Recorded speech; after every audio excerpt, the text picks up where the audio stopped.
روس میں قرآن مجید پر پابندی لگنے کی یہ کہانی تب شروع ہوتی ہے کہ جب 1973 کے دوران روس میں کمیونزم کا طوطی بولتا تھا۔ اس وقت پوری دنیا نے یہ کہنا شروع کر دیا تھا کہ اب پورا ایشیا روس کے مظالم کے نتیجے میں سرخ ہو جائے گا۔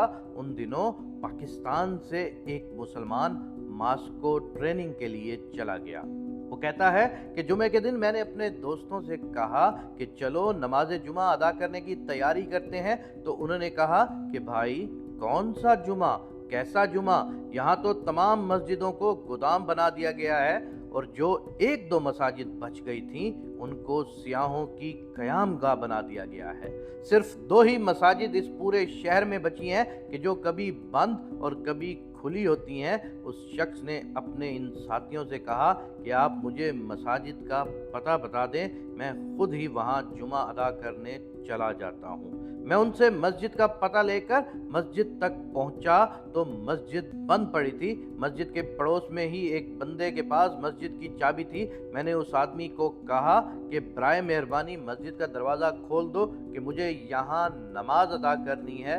اس نے کہا کہ دروازہ تو میں کھول دوں گا، لیکن اگر آپ کو کوئی نقصان پہنچا تو میں ذمہ دار نہیں ہوں گا۔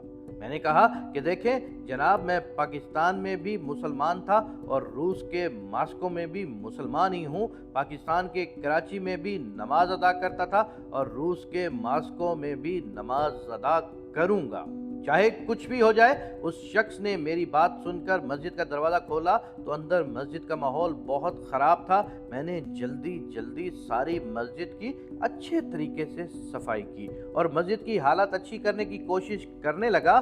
کام سے فارغ ہونے کے بعد میں نے بلند آواز میں اذان دی۔ اذان کی آواز سن کر بوڑھے بچے، مرد، عورتیں، خواتین، جوان سبھی مسجد کے دروازے پر جمع ہو گئے کہ یہ کون انسان ہے کہ جس نے موت کو آواز دی ہے۔ وہ سب مسجد کے دروازے پر ہی کھڑے رہے، لیکن مسجد کے اندر کوئی بھی نہیں آیا۔ خیر، میں نے وہاں جمعہ تو ادا نہیں کیا کیونکہ اکیلا ہی تھا، بس ظہر کی نماز ادا کی اور مسجد سے باہر آ گیا۔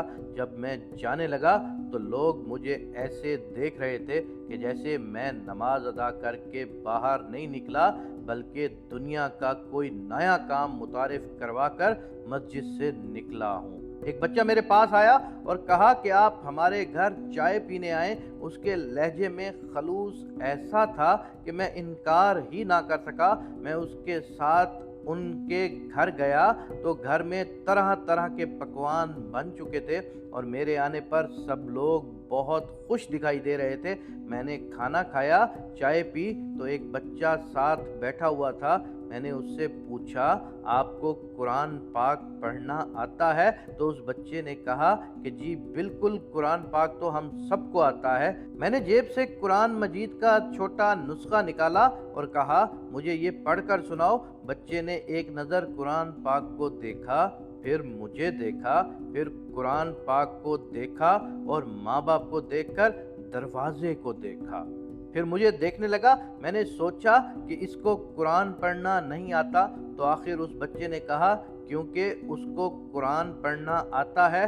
میں نے اس سے کہا کہ بیٹا یہ دیکھو، قرآن پاک کی آیت پہ انگلی رکھی تو وہ فر فر بولنے لگا اور اس نے تلاوت شروع کر دی۔ مجھے حیرت کا ایک شدید جھٹکا لگا کہ یہ تو قرآن کو دیکھے بنا ہی پڑھنے لگا۔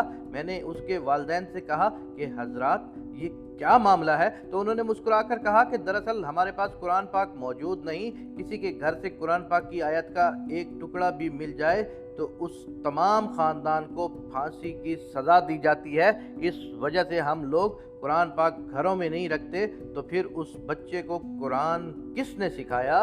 کیونکہ قرآن پاک تو کسی کے پاس ہے ہی نہیں۔ میں نے مزید حیران ہو کر کہا۔ اس بچے کے والدین نے جواب دیا کہ ہمارے پاس قرآن کے کئی حافظ موجود ہیں،